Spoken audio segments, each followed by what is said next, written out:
Hi there, everybody. I'm Fred Thomas, and you are watching All Things Bike live stream, brought to you by AD Bikes, the modern face of Austro-Daimler cycling, and Frame and Wheel, eBay selling services for cyclists and bike shops. And today we are speaking with Patrick Collins of CS Velo, and we're talking to him about his recent Everesting ride for Lovin Spoonfuls. Patrick, welcome to live stream world. Thanks for having me, Fred. Yeah, anytime. Well, tell us about your cycling background first. Where you're racing, who you're racing for, and that kind of stuff. Sure. Yeah. So I'm a road cyclist for CS Velo Cannondale. It's an elite PRT team out of Philadelphia. I've been with them for a year and a half. And before that, I raced for CCV team in New England. And I race cyclocross as well. I have Katie Busick and Fred of AD Bikes as a sponsor for cyclocross. And I do dabble in mountain bike racing and some Zwift racing. But yeah, right on. Love riding a bike. No, that's great, and you've had such a great career so far, but this year, of course, has thrown everyone into disarray. And how are you handling with the lack of racing, and how are you training in this environment?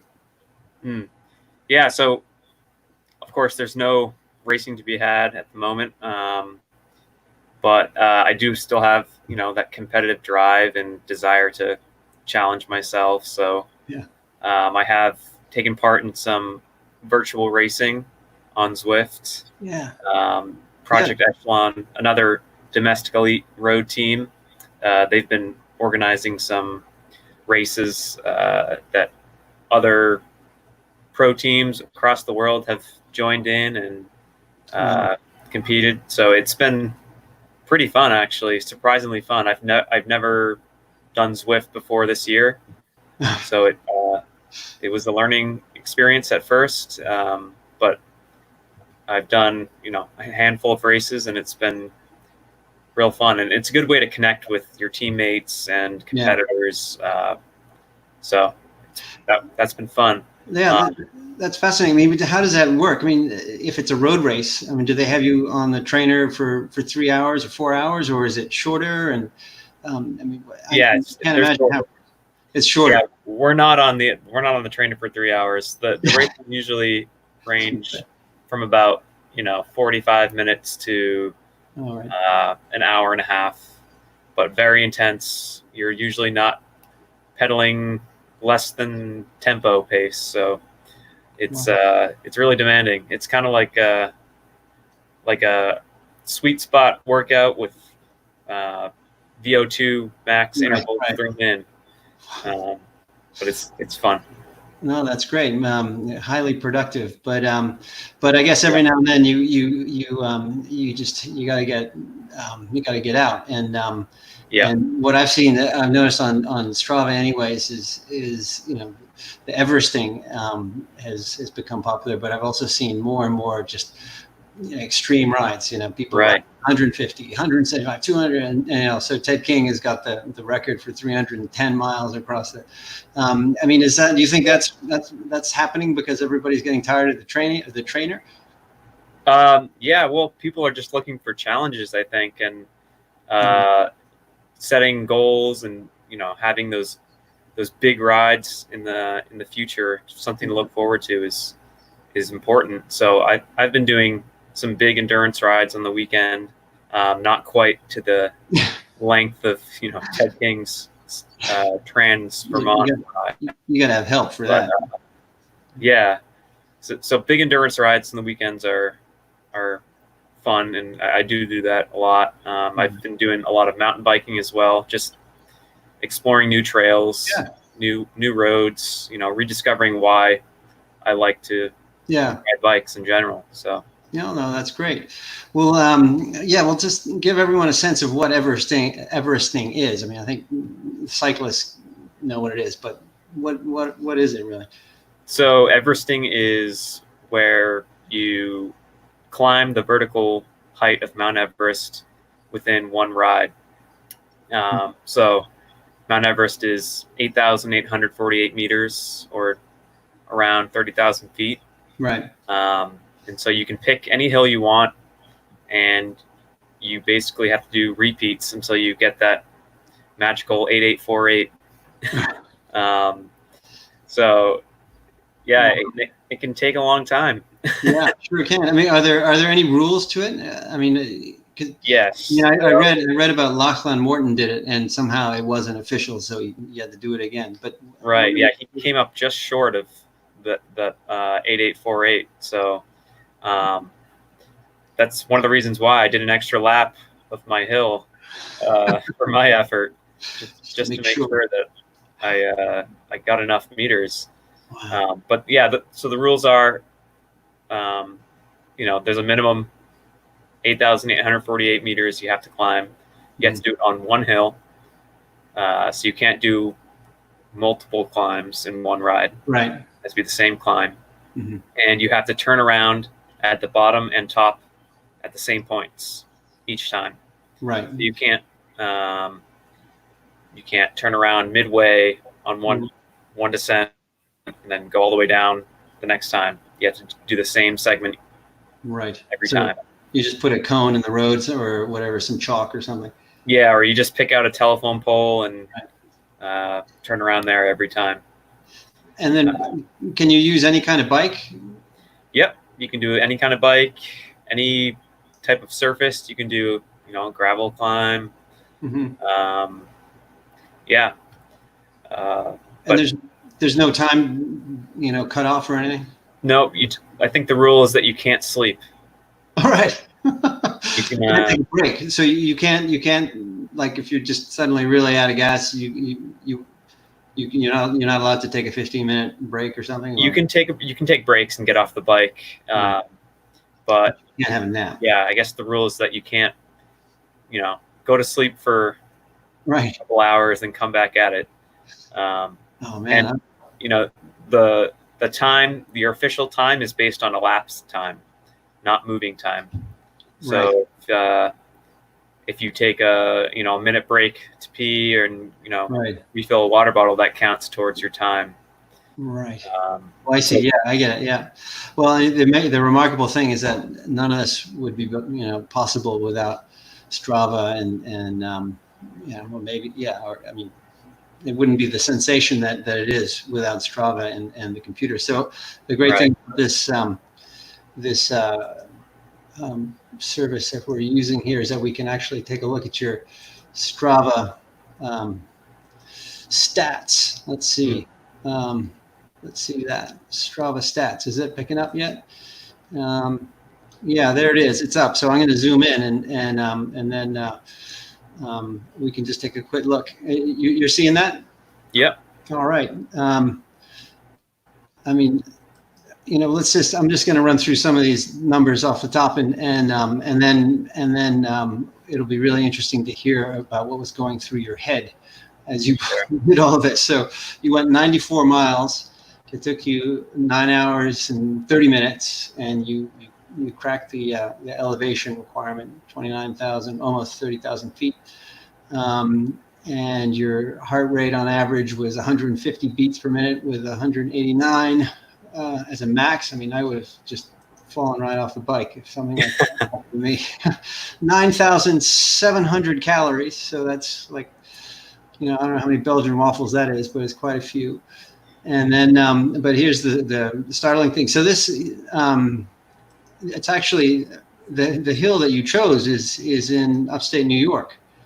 Yeah, it's in the Catskill Mountains. Yeah, of course. I thought a lot about which hill I should do my effort on, and I looked into options here in New England. I considered Ascutney in Vermont, Wachusett Mountain here in Massachusetts, Wilmington, Whiteface Mountain in Wilmington, New York. Right.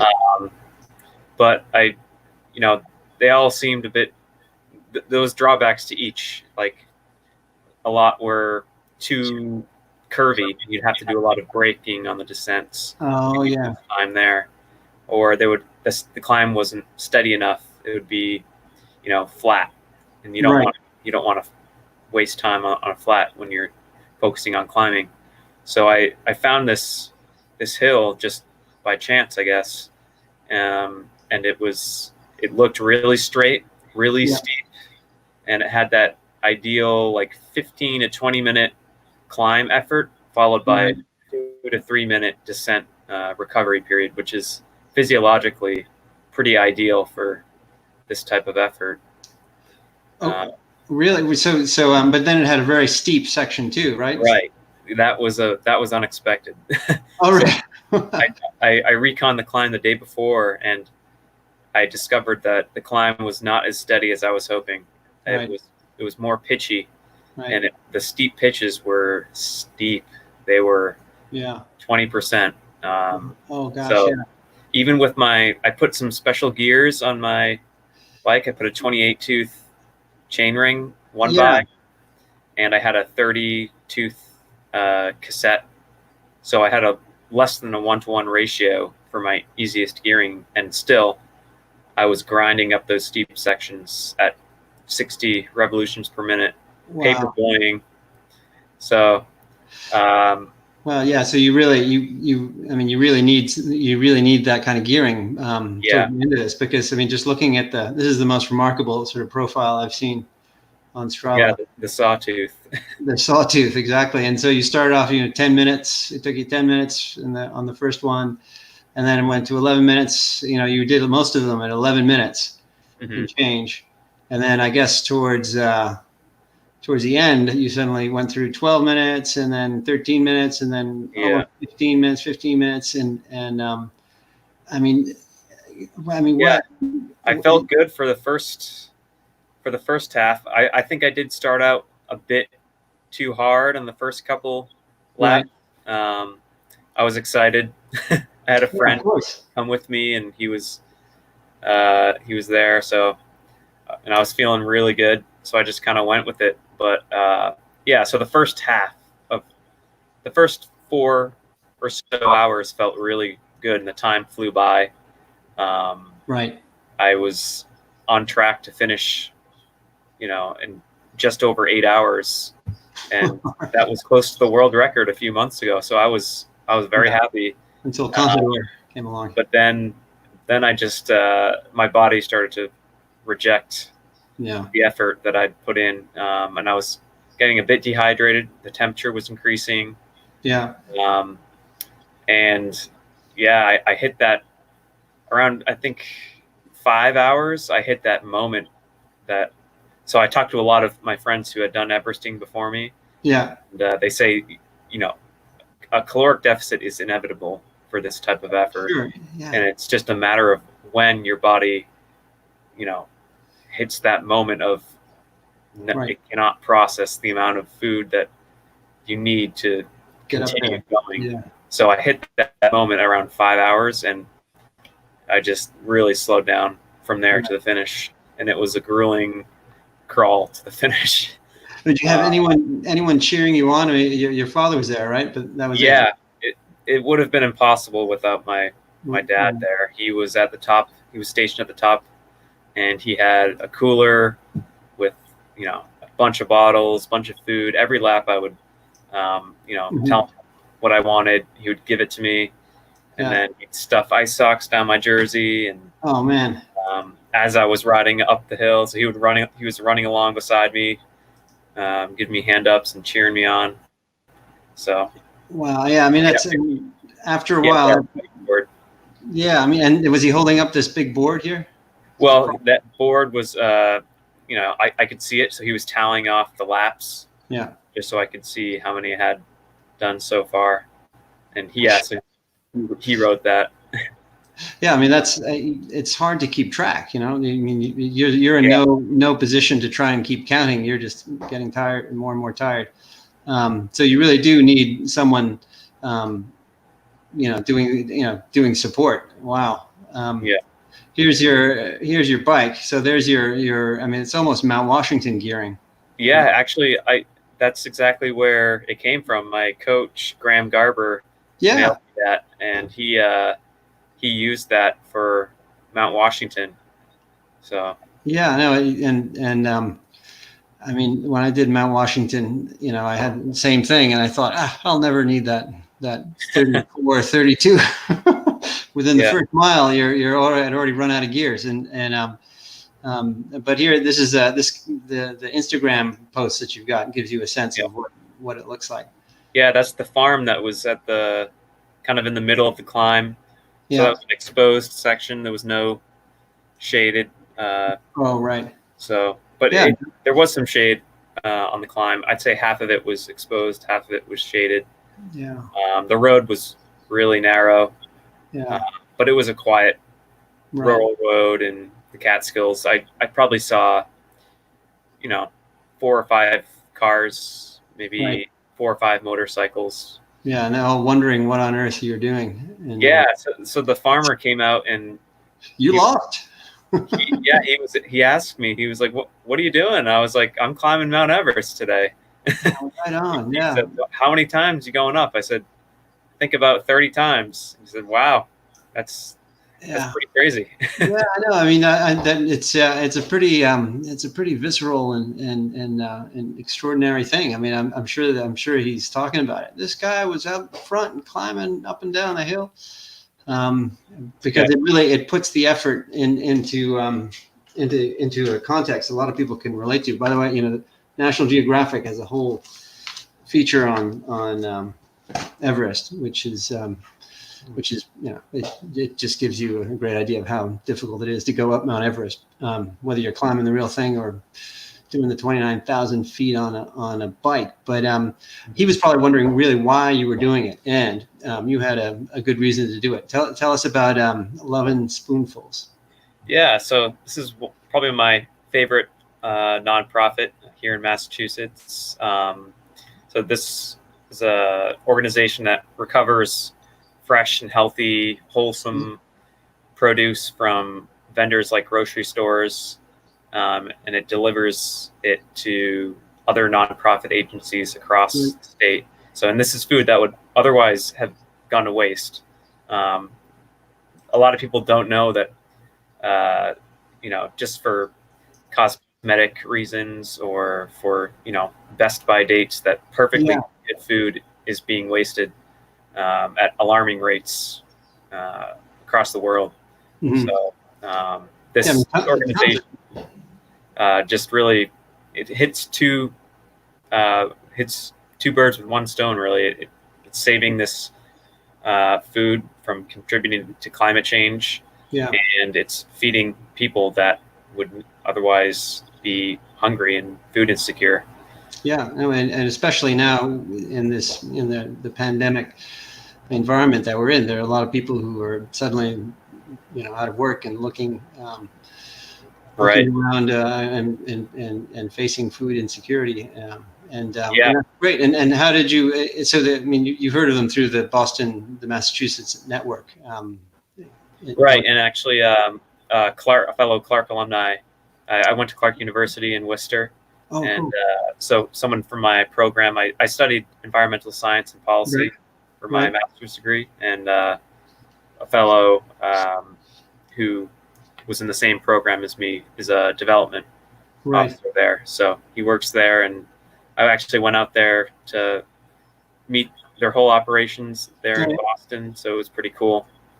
I mean, there's no, that's great. That's great, Pat. I mean, there's so many people out there who don't have the access, for starters, and then there's so much food that can still be used. And then what I've learned is that there are a lot of people who don't know how to cook in the same way that we do, and it's mainly because they just no one's ever showed them how, and maybe they've never been presented with a pumpkin and said, look, or maybe not a pumpkin, but a squash. And here's how you do it. So here's how you cook it. So I'm sure that's helping in all sorts of indirect ways. And so when you did this ride, you set up this a GoFundMe page. So let me get to that. And here it is. Let's see. Can you see it already? Yeah. Mm-hmm. You raised $2,460 just on the basis of this ride alone. Can people still support the Lovin Spoonfuls through this page? Yep, the GoFundMe is still open, so feel free to donate. There's always the chance that I might do another Everest in the future. Who knows? There are different versions of Everesting as well. You can do it virtually, or you can do the 10,000 meter challenge. I haven't ruled out any other future efforts, but you know, the week following my effort, I definitely was thinking, wow, I don't think I'll ever do that again. But oh, really? So it's very taxing on the body. I bet. Yeah. Yeah. Well, I mean, Lachlan Morton did it twice. So yeah, he's on another level. He's not. No, he's not. You are on the same pathway, and if he can do it twice, you can do it twice, I'm sure. And it might even be easier because you know how to pace yourself, and you know what to eat and how, and and you can try it in September when it's a little cooler. Right. And I think I'd pick a different hill for sure. What about you could the Devil's Kitchen? I mean that's a little bit too extreme. That section in the old tour of the Catskills. I've heard of it. Yeah, I heard it's very steep, right? Very, very steep, and then there's no way you could ride down it. You would sooner or later, on your 10th trip down, you would probably miss a corner and go down into the ravine. So it's too steep to go down. Anyway, don't do that.